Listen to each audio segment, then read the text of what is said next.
अगर आप चाहते हैं कृष कुमार ऑफिशियल को सबसे पहले गाना सुनने के लिए तो लाल बटन को दबा के चैनल को सब्सक्राइब कीजिए और बेल आइकन को दबा।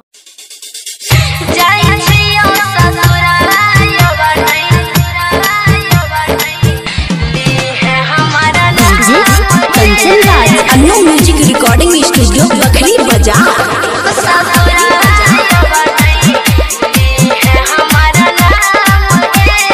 Mix by Amarraj Singh. प्यार करके छौरा हमरा करल बदनाम है रे, करल बदनाम है रे। प्यार करके छौरा हमरा करल बदनाम है रे। प्यार करके छौरा हमरा करल बदनाम है रे। जाय छियौ ससुरावा बनई ले है हमारा नाम है रे। जाय छियौ ससुरावा बनई ले है हमारा नाम है रे।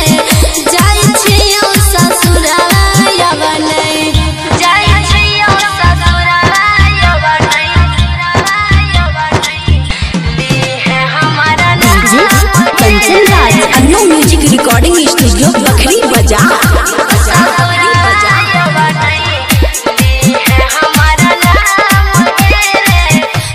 आप चाहते हैं कृष कुमार ऑफिशियल को सबसे पहले गाना सुनने के लिए Annu music recording studio Bakhri बाजार। सब्सक्राइब कीजिए और बेल आइकन को दबाना ना भूलिए।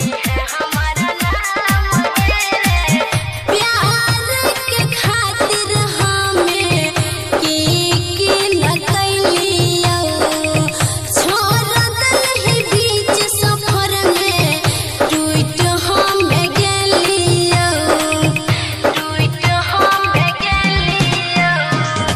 प्यार के खातिर हमें की न कैलियो, छोड़ दलहि बीच सफर में टूट हम गेलियो।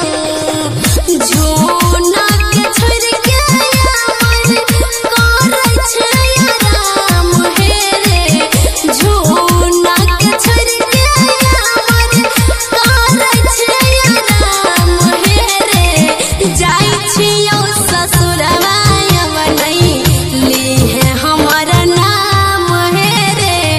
जाय छियौ ससुरवा बनई ले है हमारा नाम है रे। जाय छियौ ससुरवा बनई। Annu music recording studio Bakhri बाजार।